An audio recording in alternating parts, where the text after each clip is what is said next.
მნიშვნელოვანი პრობლემა, რომელიც პირდაპირ უკავშირდება ჩვენ სიცოცხლე ჯანმრთელობას, რომელიც ისედაც ეკოლოგიური, ფსიქოლოგიური, პოლიტიკური, სოციალური, ეკონომიკური პირობების გამო არ გამოიყურება მთლად იდეალურად, არის დაბინძურება 6 ნოემბრიდან ალბათ შეამჩნიეთ თბილისელებაც, გამოსულებაც, რომ ჰაერი გახდა გაუმჭვირვალე, შენიშნული, შებინდული და თანდათანობით დაემსგავსა, როგორც გვიცხადებენ, მოხდა ტრანსსასაზღვრო უდაბნოებიდან შემოტანილი მტვრით.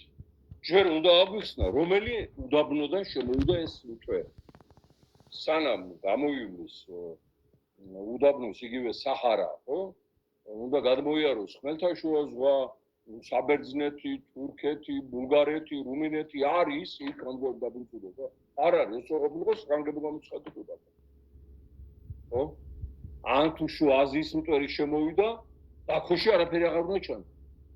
ხო? კავკასიის მთებს ეს მასები ვერ ლახავენ.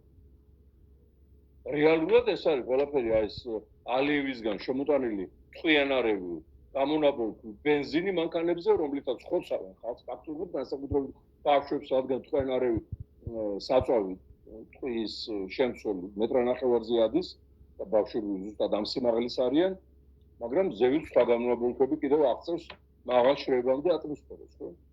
ამიტომ არავინ აბსოლუტურად არც გაფრთხილება რო ან იღბები გაიკეთეთ, ან მოდის ხოლმე აქ ტელეფონზე შეტყობინებები, რომ დიდი ქარია მოსალოდ ნელ და წყალმოვარდნები იქნება და ამ დროს კაშკაშემზია მოდის ცდებია, ხო?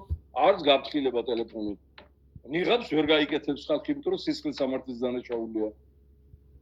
ხო და ასე დაგტოვეს ქარიშხლის და დაბინძურება დამტვრენების წინაშე და მე გვიკვეს, რომ რატო ამდენი ონკოლოგიური დაავადება, ამდენი სისხლის გაზრდა, ამდენი სტენოკარდია, ეს ყველაფერი არის აი ამ დაბინძურებული ეკოლოგიის საკვები პროდუქტების და გარემოს ბრალ მის თაობაზე ხელისუფლებას დუმს. უნდა იყოს საგემო მდგომარეობა, უმცევები, ავადმყოფები, მარტოხელები, განსაკუთრებული ყურადღების ქვეშ, იღბები ჩამორიგებული, გაფრთხილებები, ქცევის წესები, სამედიცინო დაწესებულებების დათყოფნაში, მაგრამ ეს ხდება იმ ადგილებში, სადაც ქვეყანა არსებობს და სახელმწიფო. ჩვენთან სამწუხაროდ ხოლმე რუკაზე შემოგვჭა ფერი.